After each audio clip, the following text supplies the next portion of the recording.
I believe that as a member of government, you should know your information, and your information should be correct. And what you just did was spill this information. We utterly reject the notion that we are supposed to pay rent to a non-existent landlord. And I'm ashamed to be asked such an ignorant question that clearly has no education whatsoever on the matter. I urge you to take a minute to read on the matter before you ask such ignorant questions. Thank you, Mr. Zakaria, and also Mr. Elkourt, for taking the time to have this conversation with us and to share your personal experiences and also your views on everything that's happening. You touched on many big topics and important points: the history of everything that happened, settlement policies, international law. But we only have half an hour left, and we could have a long discussion about this, but I just want to focus on one particular question that you haven't touched upon that much. And that's what the reason for this legal procedure. And I think that was the question of whether rents should be paid. And I know that until 1993, rents have been paid, but afterwards that hasn't been the case. And I was wondering if you can shed some more light on that and what the reason has been for not paying these rents. And your question is to Mr. Elkourt? To Elkourt or Mr. Zakaria. Sorry, Mr. Elkourt. Wait. First, we do two other members because we don't have so much time. Mr. Segers, what's your question? Please write the questions down. Good afternoon, and thank you for sharing your stories with us. I'm sorry to hear about suffering and fear. I don't want anyone to live in fear and this kind of circumstance. So we all hope with you for a peaceful solution for all the cases that are on the table now. And I have a historical question. Before 48, I don't think there was an East Jerusalem or West Jerusalem. It was just Jerusalem. And there were also Jewish citizens living in the eastern part of Jerusalem. So after the 48 war, there was a separation, and now we are still living in these difficult circumstances, and also legal. You have a lot of legal issues. But from your point of view, is there also, I mean, are there also Jews with the right to live in East Jerusalem, and are there old rights before 48 that are still valid? Is that your view? I mean, what is your view on a multi-ethnic and maybe multinational city of Jerusalem in both East and West? Thank you. Mr. Elkourt, would you like to start answering the questions? Yeah, I'm sorely interested to know where the Liberal member of Parliament got the information that we've paid rent up until 1993. I believe that as a member of government, you should know your information, and your information should be correct. And what you just did was spill this information. We have never paid a dollar to any entity whatsoever. When you pay rent to someone, in case you didn't know, you need to have a landlord. We here in Sheikh Jarrah have never had a landlord.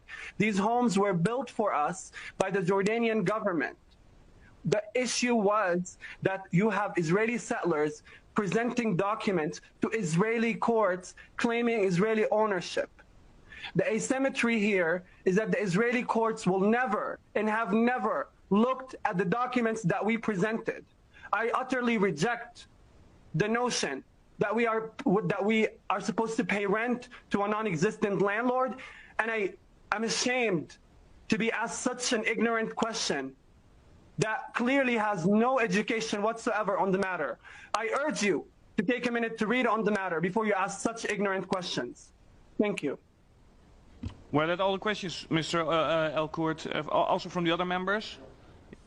Thank you. I'll answer the questions, but I wanted to just, I forgot to answer an earlier question that was posed about a multinational city, a multi-ethnic city. And I'll just say that I think, quite honestly, I think it's pretty racist to ask me this question, given the fact that Palestinians are not the ones who are going into Jewish neighborhoods and throwing tear gas into 95-year-old people's homes. We are not the ones going into people's homes and shooting them with rubber-coated bullets in their spines and causing them to be paralyzed. We are not the ones working on a systemic level to expel the Palestinian population, the Jewish population. That is not what's happening. So when you ask me about a multi-ethnic city, as if I have the power to even consider it, It's a red herring. It's a distraction from what is going on the ground. That there's a systemic policy of forced ethnic displacement that is taking place against me and my people and the Palestinians.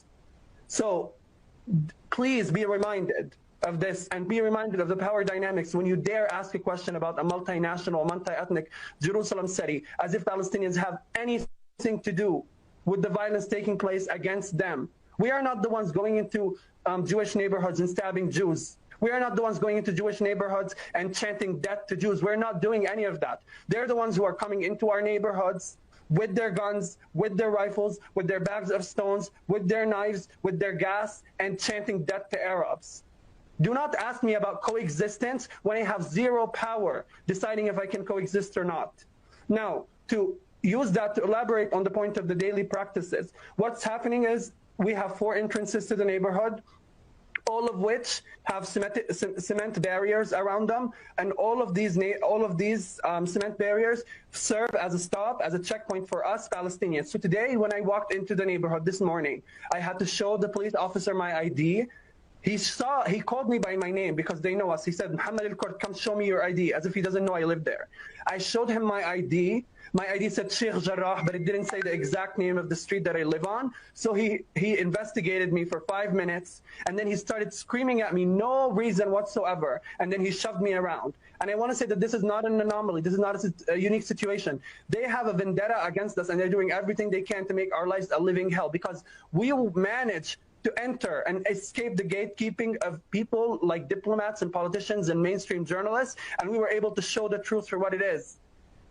Meanwhile, Israeli settlers, and we have video proof of this, we have pictures of this, Israeli settlers can just walk in, no questions asked.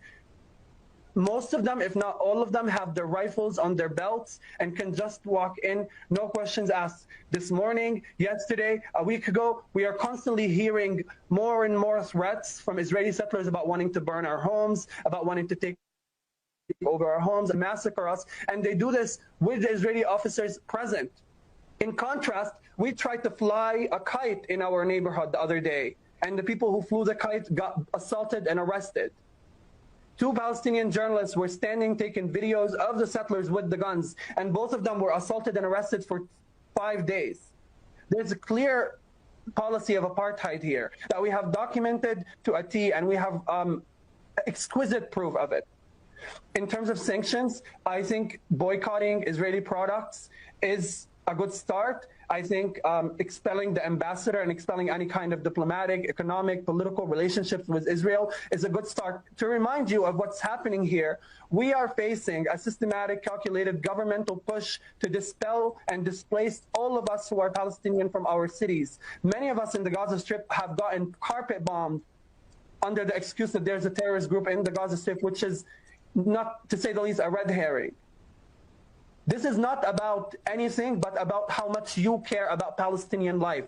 And your government, for the longest time, have proved time and time again that you do not care about Palestinians. This is proven by some of the questions that I got asked today, some of the racist, insensitive questions that you have asked me today. But this is also proven by the lack of action on your government's behalf.